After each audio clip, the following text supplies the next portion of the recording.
Yan guys, another issue na naman ng road rage. Kapoy ka lang. Ayan ka pinambomba. Ayan ka yung kawa pupuan mo. Ay, ikaw eh. Nakasitin ako ka. Asa mo ka? Nakasitin ako. Asa mo ka lang? Road rage na naman. Ay, din ka. Asa ka masanaw. Panangin na mga mo. Malangin sa lalaki. Panangin yung sumsilyar sa pagkatang kalang. Panangin yung film sa pagkatang. Panangin lang. Hindi ko naintindihan kasi akong Bisaya eh. Yun lang tanging ko naintindihan yung Kanina yun!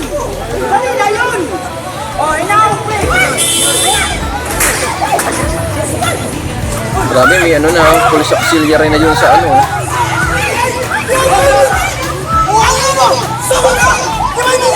So para sa mga nakapanood, sa mga bata, huwag niyong gagayahin yung nakikita nyo at patnubay na magulang ay kailangan.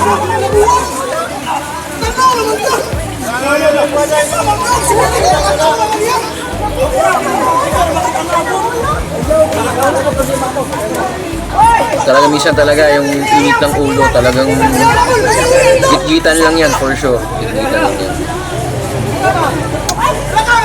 Pahabain ng pasensya guys. O, talagang ingat tayo sa kalsada.